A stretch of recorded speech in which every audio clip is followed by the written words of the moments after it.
injineer Faysal Cali Waraabe gudoomiyaha xisbiga mucaaradka ah ee UCID oo maanta warbaahinta la hadlay waxa uu si rasmi ah u sheegay inay raaligelin ka bixiyeen hadal ka soo yeeray murashaxa madaxweynenimo ee xisbigaasi Jamaal Cali Xuseen oo uu ku eedeeyay hoggaanka xisbiga Kulmiye iyo mid ka mid ah tujaarta Soomaaliland inay ka dambeeyaan burburka xisbigaasi. Faysal Cali Waraabe oo arintaasi ka hadlayna waxa uu yiri xisbigan xisbi laga caytamo maaha qof doon caytamo waa inuu isagu afkiis ku caytamo laakiin ma inuu magac UCID qaato maaha taas waanu sheegtaan fadhiisanay raaligelin baan ka bixinay haddana aanu gudoomiyaha sheegayay rag dadka la aflagaadeeyay siyaasadda iyo aragtida xisbiga lama qaba Jamaal Cali Xuseen oo arrinta ku kooban anagana waxaan leenahay raali naga haada dadka xiriir baa naga saxeeya xisbiga UCID xusbi la burburin kara maaha xisbi lagu shaqeysta maaha intii qofka waxa yiraahdaa burburin labada xumaantiisa sheegaya marka arrintaas xisbigu la aragti maaha Jamaal. Telefishinka Home Cable ayaa weydiiyay gudoomiyaha xisbiga UCID waxa ku jaban hadii murashax Jamaal Cali Xuseen uu difaaca mansabkiisa waxaana arintaasi uu kaga jawaabay tema waxa ninka Jabuuti jooga weydaaranaya mashruuciisa gole dhaxaa jira golaha fariisan waran uu sheegay nina wax xirantay ma jiro UCID.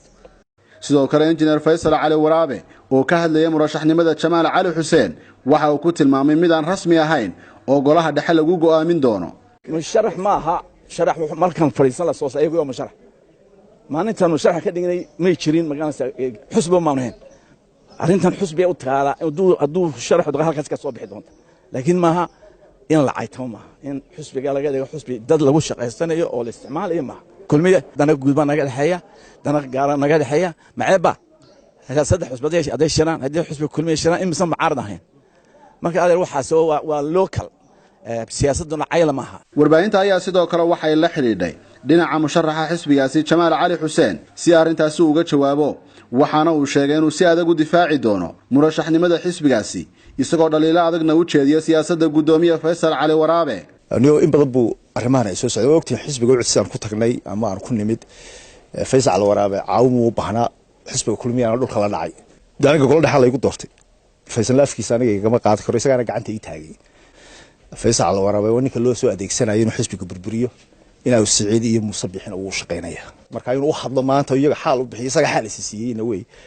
waa xaq garb uu leeyahay waxaan maqlaayay isagoo yiri baa leeyay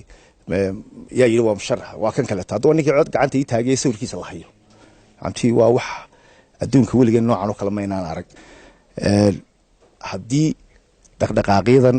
la doonayo in lagu wiiqo oo musharaxnimadeeda lagu wiiqo dalka isbedelkan doonayo inaan ka sameeyo lagu wiiqo oo lagu iibsado ragii xisbiga dinala joogay oo gudoomiyuhu koow ka yahay oo damiirkiisu halkaas wax marinayo waxaanu kalifisaa inaan sharciga la tiigsano sharcigu haduu noo shaqeyn waayana waxaanu kalifisaa inaanu ragii wuxuu sameyn jiray inaan sameeyno Faysal ma magacaabi karayo ana keenaya ninka musharax madaxweynaha waan keen doonaa dhawaan haduu ilaahay Faysal la gudoomiyinimadiisa laftirkiisa ayaan ku qabsanaa shirweyne aan sameeynaa Faysal loo noqomayo gudoomiye mudane Jamaal Cali Xuseen ayaa sidoo kale waxa uu sheegay inuu maxkamadda tiigsan doono gudoomiyaha xisbiga UCID si go'aan looga gaadho murankooda marka waxaan go'aan aan u qaadanay bahalka inaan maxkamad geeyno sharciga in isla tiigsado Faysal waa ninkii labaad oo ninkii ugu horeeyay ee Soomaaliland taariikhdeeda mar labaad maxkamad la geynayo. Telefishinka Home Cable ayaa murashaxa xisbiga mucaaradka ah ee UCID waxa uu weydiiyay sababta muranku markastaba ugu dhaxeeya labadooda intaasi loo qaadan karo in xisbigaasi uu ka kooban yahay labadooda oo kaliya isla markaasina aanay jirin xubno wax ku oola oo xallin kara khilaafka u dhaxeeya isagoo arintaasi ka jawaabayna waxa uu yiri maanta halkan waxaan uga baaqayaa xisbiga UCID uu fara badan yahay Jamaal iyo Faysal toona maaha taageerayaal buu leeyahay golaha dhaxuu leeyahay waxaan leeyahay laba nin yaa isku kundal qabsanay runta noo kala sheegaan iyo Faysal waan Soomaaliland oo arkaysa kaayaga gardarane runta noo kala sheega Cabdishakuur Dayib Maxamed Home Cable TV Hargeysa.